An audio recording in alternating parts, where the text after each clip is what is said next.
Hey everybody, I'm Larry Little. And I'm Melissa Jackson. And thank you for joining us for Crossing the Line, a podcast where we talk about leaders, families, people in general who not only make decisions and lead with their head, but they lead with their heart, and they cross that line going back and forth. And today we're going to talk about some of those families. We kind of on this little kick, I guess. Last time we talked about family teams and learned a lot about that. This time we're going to take that a little bit further, and let's talk about blended families, Melissa. I think this is a nice time to do that. You know, there are a lot of stats out there on blended families, and we all are aware of families that are working hard to be connected. They have, stepmom, stepdad, and they need support. And so to think about this today is how do we keep supporting that team? We want to offer some help. Yeah, I think it's really relevant. They tell us about 40% of the families out there are blended families. 40%. Yeah, that's a lot. I would almost wonder if that stat was higher. So if it's 40% that are blended families, then that's a huge percentage of families that are trying to make it. Hey, raise your hand if you know someone that's a part of a blended family. Everybody raises their hand. Yes. Everybody, Yeah. even Robin, the producer. Yeah. Everybody knows. Yeah. So I think it's relevant that we talk about it. So how do you function as a team when you're a blended family? I think we have to recognize both ends of that continuum too as we get started. So 40% are a blended family, and let's say 60% are not. We all know someone. We have to have some awareness of, what does it take to make a family work, no matter how it's designed. What does it look like? What creates the best, most healthy functioning family? So you talk about what makes the team work. I think you have to know your team players. You have to know the stakeholders in the team. We've talked about personality before and talk about that greatly. But there are a lot of different things that make it successful. There's not a one size fits all. We're going to break that down today. Yeah, I'm thinking back, and I don't have to think very, very long to see blended families who really made it work. They understood how to do it. Now, because just to be honest, I've seen blended families that didn't work. What's the difference? What is it that allows a blended family, or as you said, a family for any means or any matter, but what is it specifically around blended family? What is it that makes them work? So let's talk about some families maybe that we have seen, and over the years, been in this field for 25 years, and coaching and counseling and dealing with relationships, and I can remember families that I watched and have watched through the years and what made them successful. So let's talk about a couple of those things and give some real personal points of view on what worked. So I'll start. Good. In thinking about that, and one of the families that come to mind for me, they have children now that are getting married. So they've been through growing up, high school, career, establishing career, and they're in a phase now where their kids are getting married. And I remember back to when these kids were little, and I remember the dynamic, the family dynamic that was going on, that started. And I remember watching them and thinking how selfless the adults were in the process. Selfless meaning that what made them a blended family. There were a lot of issues. There were a lot of different dynamics going on. But there was a decision outwardly that they chose that they were going to make it about the children. And so I watched that play out. And it wasn't easy. And, there were issues. But they decided somehow that they weren't going to allow their adult issues to bleed over to the kids. And to me, that was powerful. Oh, yeah. And likewise, I've walked with this family for years. And unlike your situation, this family came together not when they were young children, but when they were preteen, which was very very difficult volatile. time. Very, Yeah. and I remember talking to these parents who were bringing children into this marriage, and they talked about being intentional. They talked about saying we're going to walk into this with intentionality instead of just waiting for things to happen, which there are always going to be things that happen. You can't predict, of course. But they said, we want to be intentional about how we're going to structure this. We want to be intentional about our roles. We want to be intentional about what we want this to look like. Because you can imagine with preteens and then teenagers both, it spanned the spectrum of preteens and then teenagers. There's a lot of room for miscommunication, a lot of room for defensiveness. And I think they did a really beautiful job. And by the way, these children just had a conversation this week, and they are now for the first time, they are going to college. So they're all out there. This couple, they are seeking, they are benefiting from the rewards. They're now for the first time they're going to be empty nesters in the true sense of the word. So did they literally have conversation? You said they were intentional. They came into the situation intentional on how they were going to behave or respond. What did that look like? I'm so curious. So this particular couple actually said, we're going to go seek help, and they went to a professional. They when they were thinking about getting married, when they were first married, they went regularly to see a counselor just to help set the boundaries, set the guidelines, set the ground rules, and they came in with a set of guidelines. When you're at our house, this is who we are, and of course we can't control when you're at the other house, but it was, and so I can only speak from the perspective in this case of their home, but it was not always easy and not always smooth, but it worked. And even now, what I found that the parent who married, so let's say that the wife who's not the mom, there's a respect now from these children who are, and there's a respect the other way from the husband and who's not the father. There's a respect from these children to these step parents, and it's been really fun to watch. It did not happen overnight. This is years, right? But eventually, because they were intentional, because they said this is who, and they really kind of stuck to their guns about how they were who was going to make the decisions in the home. They did not allow themselves to be set up. They did not allow the children to put them in the middle, to kind of choose. They worked together. They communicated together. They relented and let one another make decisions when it was in the best interest of the children, as you said a minute ago. So it's been a very interesting dynamic to watch through the years that worked.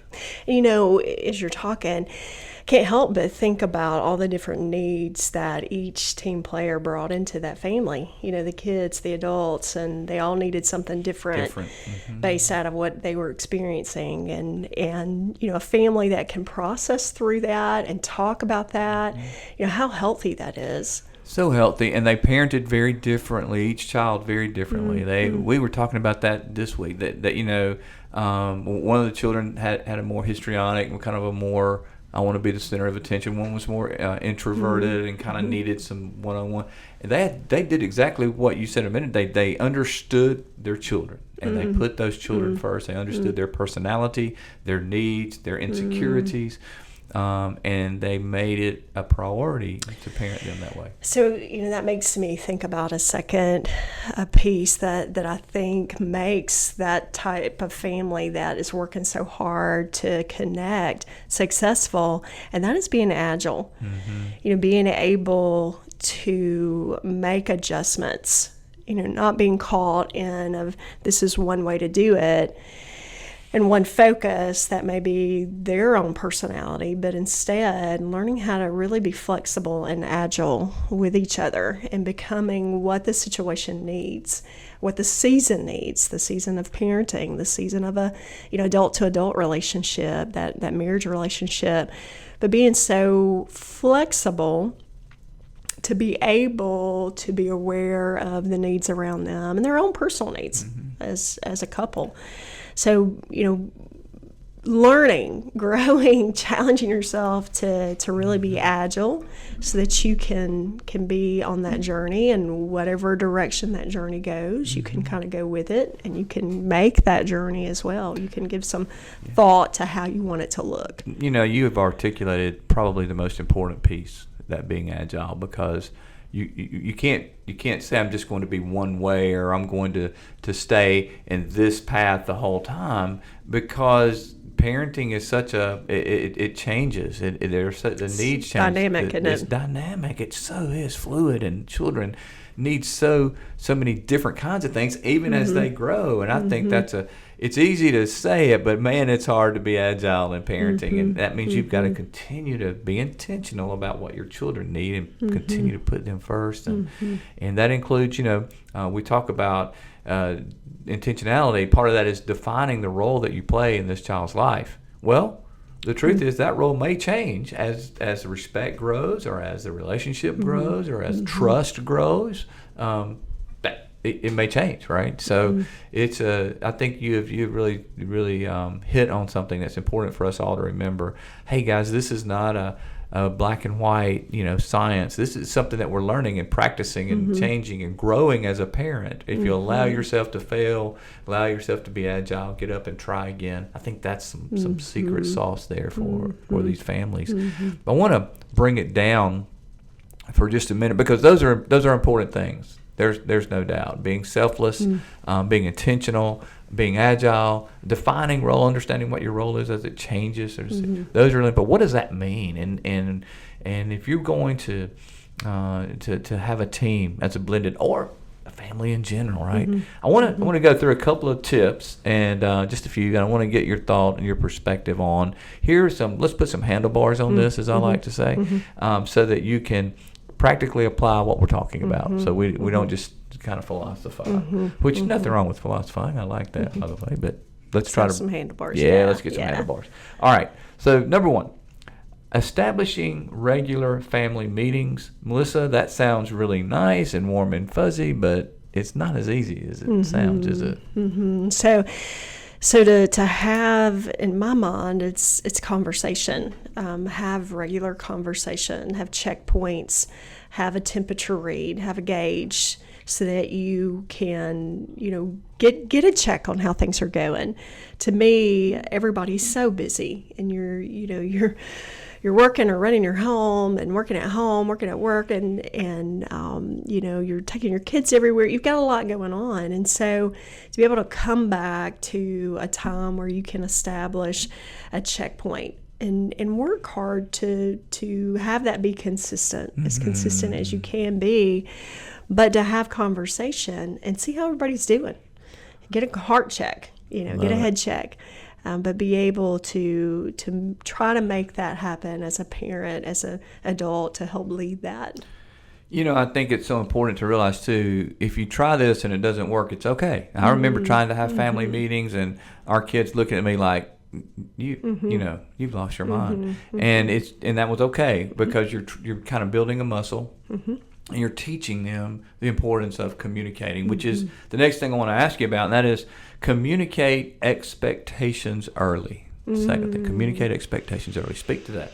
Yeah, and I think that can mean a lot of different things, but in communicating expectations, I think, we have to be mindful in our teams, our families, whatever they look like. What are the expectations, instead of them being unspoken? We've got to be aware of what do we expect, and different seasons bring different expectations. But to make sure we're talking and communicating about that we're having conversation, we're letting others know what we need, what we expect from how the morning's going to run, from how school mornings are going to run, from how weekends are going to run. Just having open dialogue at different ages, so that you're aware and you can know what your kids expect too. What do they need, and having some conversation. Melissa, I have to share. This brings back a vivid memory in our home, and my daughter, who's grown now in her 30s, but she was like 14, maybe. I think she was 14. And one night at the dinner table, as we were talking, she decided it was summer was coming. school was ending, and she looked at me and she said, "Dad, been thinking." I'm okay, good, that's good. She goes, "Don't think I'm gonna work this summer. There's no need for me to work. Why would I work? I have everything I need here. I have this home. I have my bread. I think I'm just gonna." I don't That's see a good any, assessment. She made a good assessment. She made. I don't think I need. I don't think I'm working this summer. I tried hard to communicate my expectations, and she had a job by the weekend because at a local swimming pool here in town. Because clearly that was not the expectation that we had for our 14-year-old. But it's important to communicate clearly. That's I think that's critical. Another one though is actively listening with respect, which means allowing everyone to speak, everyone to express needs and grievances when there's agreement. Speak to that active listening, especially with respect. Well, to think about active listening, you think about, it's a ping and a pong. You're pinging and ponging, which can be difficult sometimes because sometimes you just want to tell, Right. you're going to do this, but active listening means that, you're going to listen with what's being said, what's not being said. You're going to watch body language. You're going to be open to hearing instead of formulating your own opinion and communicating what you think. And so that takes a discipline. It takes to get into that mode. And, there definitely needs to be time for this in your family life and some balance to some active listening. But with respect, knowing that that person is very different. We talk about our little lion all the time, that she's just a little lion. And so, what she needs and what equals respect for her is very different than a turtle. Yes, a turtle or a right. monkey. That's right. And, knowing some of those things and being able to listen instead of taking it as disrespect, because everybody defines respect a little differently, being able to be mindful of who she is and what respect means for her. I've watched this. It's kind of watching you guys parent her. It's such a beautiful job. And by lying, and if you're not familiar with that vernacular, it's just she's that type A, assertive, Direct. Go get it done, very direct, very needs that directness, needs that respect to her means allowing her to voice her opinion and tell her. But I've watched you do something else, which is really interesting to me. You've also taught her how to actively listen. And I think that's a key component, that you're not only showing respect to her, but you're teaching her how to give that respect by listening to others. And I've watched that, and I've watched her grow that muscle. We're trying. We're working at that. And, of course, different personalities have a tendency to listen better than others, or to, show that type of care and empathy and concern and compassion. And so it's definitely something that I feel like in general we have to work at. We being people, we just have to work at that. But we know that it helps others feel valued and validated. Yes, so when we think about a blended family, we all need to feel valued. Everybody needs to be validated and to feel valued, which kind of goes to our last one, and that is commit as a family to honor each other's goals and to help others achieve goals. I think there's just some kind of incredible power in learning to help other family members achieve their goals instead of it just being about you. We're coming together as a family to help you achieve this goal or celebrate this achievement. Talk about that a bit. Well, I think as adults too, that we can see things in others and children that, we feel like they're good at, or we feel like they could become better at, and we have to be careful not to put our own goals on children or on each other, where we want someone to work on something, we see something in them. And so, again, it's part of that respect of what's their goal, what's their desire, what do they want to be working on, how do we help them be mindful and become aware of what they value at times and what's important to them, and help them discover that, and set a path for that, and do something with their interests. How can we turn and become an encourager of that, an inspirer of that? How do we help them be able to set that and go after it and feel some ownership to what they're doing? Adult, child, extended family member, there's a lot of opportunity there. Takes us all the way back to what you said earlier in this podcast, selflessness, to be about the others, be about the other family members, and teaching that. Well, the truth is that whether you're in a blended family or whether you're in a non-blended traditional family or extended family, doesn't matter. It's hard. Parenting is hard. Being a family is hard. It's so worth it. It's so important. But I think as a wrap-up, it's good for us all to remember at the end of the day, give each other a little grace, right? Grace is so important because we all are flawed. We all mess up. We all blow it. And having that bandwidth, that could give and take space to say, hey, I blew this one. Yeah. I didn't listen with respect to you, and I blew that. Or teaching them, our family members, to say, I'm sorry, to own their stuff. That's another podcast, isn't it? Oh, yeah. And giving ourselves grace, being Yes. willing to extend grace to Yes. ourselves at times, Yes. that could be another one as well. So, speaking of grace and extending grace, thank you for extending grace to me as we enter into the most favorite part of the podcast for me, and that is, it's time, Melissa, for the dad joke. So when you ask for grace on the front end, that means something, I It's scary. think. This one should, I will tell you. Let me just give you the Let's joke. do it. Let's Are just you do it. ready? Let's do I it. may have to ask for grace after this. Okay, what is it? Ask for permission after you go ahead and do it, and ask for permission later. Okay, here we go. Are you ready? Ready. What do you call a dog with no legs? Hmm. What do you call a dog with A no dog legs? with no legs. Okay. It doesn't matter. He won't come anyway. You gotta admit. Look, even Rama's laughing. Oh, I love it. Okay, so it's a little edgy, but It's always edgy. You live on the it's edge. just kind of who I am, right? Oh my goodness, Melissa, thank you for your wisdom today, and thank you for joining us for Crossing the Line. We certainly are honored to be able just to share together life, and hopefully you picked up some tips today, some things that would help you in your life and in your family. Thank you for crossing the line with us, and thank you for making a difference in the lives of those you love, live with, and lead. We'll see you next time.